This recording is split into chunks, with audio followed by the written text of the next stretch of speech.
দেখেন সেক্রেটারিয়েট থেকে আগারগা পর্যন্ত দূরত্ব কতটুকু, ধরেন 20 মিনিটস যদি ট্রাফিক না থাকে। ওইখান থেকে একটা ফাইল আসতে 4.5 মাস লাগছে। তো ফাইলটা হচ্ছে কি 430টা পোস্ট খালি হয়েছিল, আপনার এটা 44-এর বিসিএস-এর। তো ফাইলটা যদি 4 মাস আগে পাঠাই দিত, এই 430 জনের চাকরি সংস্থান হইতো। ফাইল আসতে 4 মাস পরে ফাইল আসছে, আসার পরে দেখে এই রেজাল্ট আরও 4 মাস আগে হয়ে গেছে। একটা ফাইল পৌঁছাইছে যে 430টা পোস্টে আরও বেশি আপনি অ্যালোকেট করেন, স্টুডেন্টদেরকে আরও রেজাল্ট দেন। তাহলে এই যে দেখেন আপনার ইভেন সংসদ ভবন, আমি শুনছি একজন সাবেক সংসদ বলছিলেন, সংসদ ভবনের যে সিঁড়িগুলো আছে না সামনে, যে ওই যেখানে জানাজা হয়, সংসদ ভবনে পার্লামেন্টের জানাজা হয় না, ওখানের একটা হচ্ছে সংস্কার কার্যক্রমের একটা বাজেট পাস হয়েছিল, ওটা 14 মাস লাগছিল। মানে যে পার্লামেন্টের সিঁড়ির কার্যক্রম এটা 14 মাস লাগছে, পাস হওয়ার পরও কাজ মানে ফাইলটা আসতে 14 মাস লাগছে।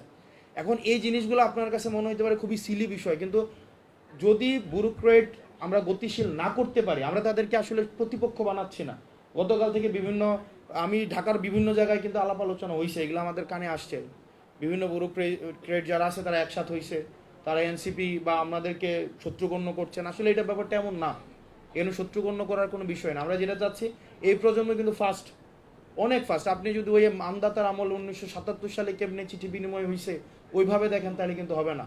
আমরা ইয়াঙ্গার, আমরা নো যে কীভাবে জোরে দৌড়াইতে হয়, কিন্তু আপনারা হয়তো রাস্তাটা চিনেন।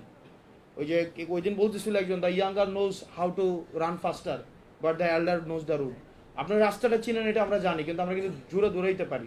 এখন আপনি যদি আমাদের সাথে তাল না মিলাইতে পারেন, এটা কিন্তু পরবর্তীতে যে একটা ক্ষোভ তৈরি হচ্ছে, এটার কিন্তু বহিঃপ্রকাশ খুব শীঘ্রই ঘটবে, এবং সেটা এই ব্যুরোক্রেট আমলাদের উপরে। এখন এই কারণে আমরা চাই একটা সফিস্টিকেটেড একটা আমলা, ইন্টেলেকচুয়ালি ইনভেস্টেড, এবং এটা আধুনিক হইতে হবে। ডিজিটালাইজেশন, আমি গতকাল একটা দিয়েছিলাম যে একটা 100 টাকারও যদি বাজেট পাস হয়, 11টা ধাপ আছে, ধাপ নিয়ে আমার সমস্যা নেই, কিন্তু এটা হচ্ছে টাইম ফ্রেম হইতে হবে। 3 দিন, 4 দিন, 5 দিনের মধ্যে এটা করতে হবে। না হয় বাংলাদেশের যে রাজনৈতিক দলই ক্ষমতায় আসুক না কেন, তারা হচ্ছে প্রপারলি ফাংশন করতে পারবে না, কোনোভাবেই পারবে না। তো এই জিনিসগুলো নিয়ে আমরা মনে করি আপনাদের একটু আমি প্রবলেমটা নিয়ে কথা বলছি, সমাধানগুলো আপনাদের থেকে আসা উচিত। আমরা রাজনীতিবিদ যারা আমরা রাজনীতি করছি, আমরা প্রবলেম নিয়েই কথা বলবো, আর সমাধান মানে আপনারা আমাদেরকে গাইডলাইন দেবেন, ওগুলাকে আবার ইমপ্লিমেন্ট করার জন্য আমরা হচ্ছে সম্মতি উৎপাদন করবো জনগণের মধ্য থেকে। এটাই আমাদের কাজ।